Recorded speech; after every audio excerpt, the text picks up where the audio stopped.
বাউলী ফাগুনত অভিনয় কৰা জনপ্ৰিয় অভিনেতা ৰাজীৱ ৰাজনীশ আজি এক পথ দুৰ্ঘটনাত মৃত্যু হ'ল বুলি জানিব পৰা গৈছে।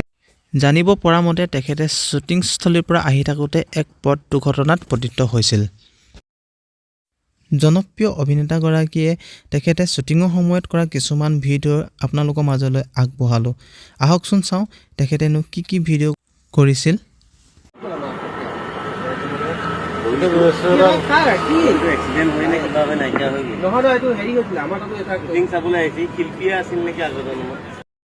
ভিডিঅ' ক্লিপটো দেখি হয়তো আপোনালোকে জানিব পাৰিছে তেখেতে জীৱ জন্তুক কিমান ভাল পাইছিল। ৰীলটোমণি বৰাৰ চিত্ৰনাট্যৰে বাউলী ফাগুন আমি অভিনয় কৰি আছোঁ। আমাক আশীৰ্বাদ কৰিব, হয়নে নহয়? চাই থাকিব বাউলী ফাগুন আৰু কমেণ্ট কৰিব কেনেকুৱা হৈছে। আশীৰ্বাদ কিন্তু কৰিবই আগুৱাই যাবলৈ। একদম ধন্যবাদ। আমি উপস্থিত আছোঁ বৰ্তমান বাউলী ফাগুনৰ শ্বুটিং স্পটত। এয়া শ্বুটিং স্পট, ইয়াত শ্বুটিং চলি আছে।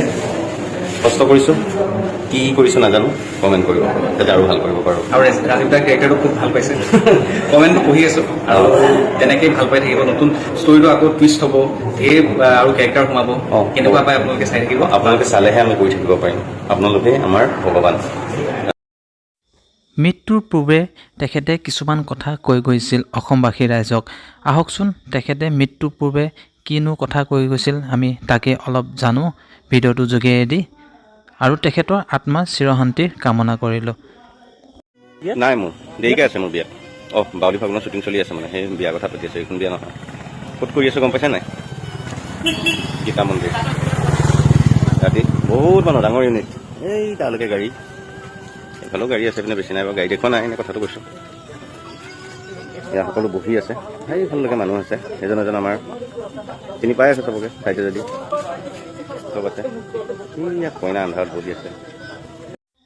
জনপ্ৰিয় অভিনেতাগৰাকীৰ বিদেশী আত্মাৰ চিৰশান্তি কামনা কৰিলোঁ। সকলো অসমবাসী ৰাইজকে কন্দুৱাই এনেদৰে তেখেতে অজান দেশলৈ গুচি গ'ল। ধন্যবাদ।